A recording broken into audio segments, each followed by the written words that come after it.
What's up everyone, Master Fox here today, and we're going to be talking about the TCG November 9th ban list. I'm sure by now that you guys will probably have seen a couple different opinions on the ban list already, so I'll keep this short, just kind of moving through each hit. So first up is El Shadal Construct banned. I didn't expect this hit at all, although the OCG did have this same hit in the past, so I guess the TCG is kind of following behind with banning El Shadal Construct. It seems like TCG just got tired of Shadal's being able to splash any sort of light engine, ranging from the artifacts to Star Saras to Clowns, so they just axed Construct and they said, we're done with this. Next we have Towers. This is an okay hit, I guess. They killed off the Towers turbo build of Please, which is basically what people consider the Cancer deck, so whatever, that's fine. It's not really a loss to the game or the meta as a whole. And this next ban is a ban on Sharit, which is a big hit to Nekroz. A long time ago, people thought that banning Sharit alone would have been enough for the deck. And when I think about it, it might actually be enough alone, enough that no other hits would be warranted.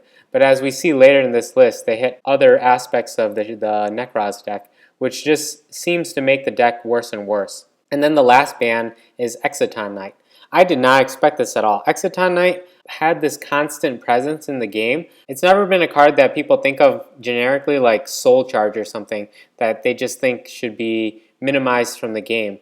Although in the beginning it did have a lot of rap to ban it, but I guess Konami decided to ban it now. My guess though is that since Exciton Knight is excellent against the incoming Pendulum meta, Konami probably just preemptively banned him so that their Pendulum decks will be able to sell. That's my opinion anyways. Okay, on to the limited section. They hit Clifford Scout to 1, which is devastating to the deck, especially since they didn't move anything else up, and considering they banned Towers as well. I think Cliffords are pretty much dead.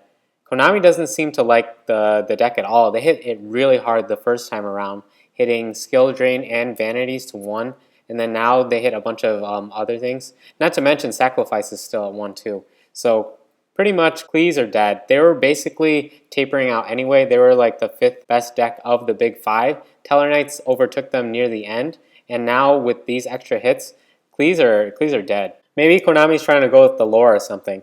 With the death of the Clifforts, it merely heralds the coming of the Infernoids. Then we have limited Graph. Graph is a sensible hit for Burning Abyss because Graph is a very strong early game play for the deck, and limiting it to 1 kind of curbs the deck's speed just so that older decks can keep up with it. I agree with this hit.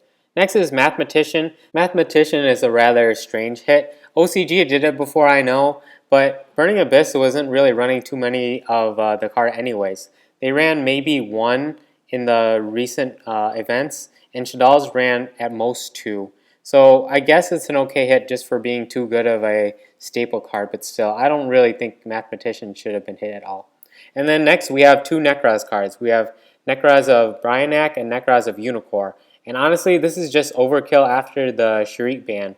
Sharit being banned means any of your big Nekroz monsters are really hard to summon anyways. And now you've lost your Searcher and basically your Recycler in Unicorn. Unicorn does a lot more than just search from the graveyard and recycle from the graveyard.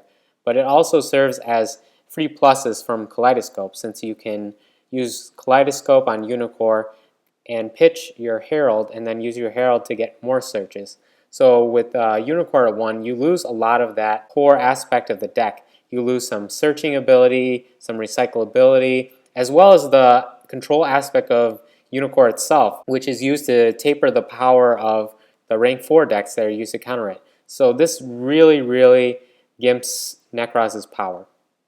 Then we have Cannonhawk. This is the most random hit on this list as of yet. I guess Konami really thought that Ritual Beast had this crazy showing at Nationals in North America, and so they decided to hit Cannonhawk. Maybe they were tired of Ritual Beast going to time or something like that, or they just hit it on the basis of it being Winfernity. But this is the weirdest hit I've seen on this list. Next is El Shadal Fusion. It's kind of overkill towards Shadal's, especially with Construct ban, basically curbing some OTK plays, but I guess that's okay. And then the hit on Reinforcement of the Army. This is kind of an indirect hit to Satellar Knights as well as Necros, and of course all of the collateral damage in Tier 2 and below decks. I don't really agree with Rhoda being hit, but whatever, I can deal with this. Then in our semi-limited section, we have Seer, Malbranch of the Burning Abyss. Seer is probably the second best of the main 3 core Burning Abyss monsters. It being semi-limited isn't too bad. It's not really too much of a blow that the Burning Abyss deck can't really shake off. I think Burning Abyss came out okay from this list. Their early game power was hurt a lot with Graph, but their late game power is still pretty much the same. They only have 1 less Seer, so it's not like a bottomless trap hole on your Seer will end your recycling anyway. So I think the deck can still compete going into Dimension of Chaos. And then for our unlimited section, we have Chaos Sorcerer. He is always constantly traveling. He's been in every single position on the ban list. He's one of the few cards to have been in every single position. Then we have Spellbook of Fate. This is long overdue, as well as Xian. And Gear, this is pretty good. It's a little bit late. I don't know if Gear are going to do anything next format. Probably not, but I guess it's a good bone to throw to the lower tier players. There's still a lot of cards that should be moved off the unlimited section, but that's for another day. Overall, I think this ban list is alright.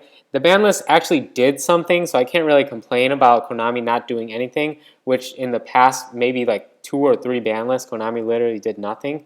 This list actually did a lot, but maybe it did too much to hurt some of the current meta decks, especially since incoming Dimension of Chaos and Breakers of Shadow. The decks in there are honestly more powerful than what we have now anyways. Decks like the Pendulum Magicians, Magispectors, and Monarchs, which are coming out I think in like January or February, are probably still stronger than what's in our meta now. So hitting them doesn't really make the most sense now. It seems like these are overdue hits that Konami is just putting in now just to ensure that their next sets are able to sell and go through, and none of these decks are able to kind of compete with that, just so that people can't hold on to these decks and keep playing them and not buying new product. So it looks like Necros is pretty much dead, and Clifforts are dead. Shaddolls are pretty much dead too. So the only decks that came out well on this is Burning Abyss. It was hit, but it came out okay. I think Burning Abyss will survive. So Satellar Knights basically escaped unscathed, which is crazy considering the so-called World's Curse. They only had an indirect hit in Reinforcement of the Army, which you can shake off easily. You can just toss out those 2 Rhodas and throw in 2 Sky Bridges, and you pretty much got the same deck. Just look at the World's deck list for Satellar Knights, and that's pretty much what you can build around. So these were just my thoughts on the November 9th ban list, which is a really random date, but I digress there. And so tell me what you guys think in the comments section below. Give this video a thumbs up, and I will see you guys in my next video. Thank you.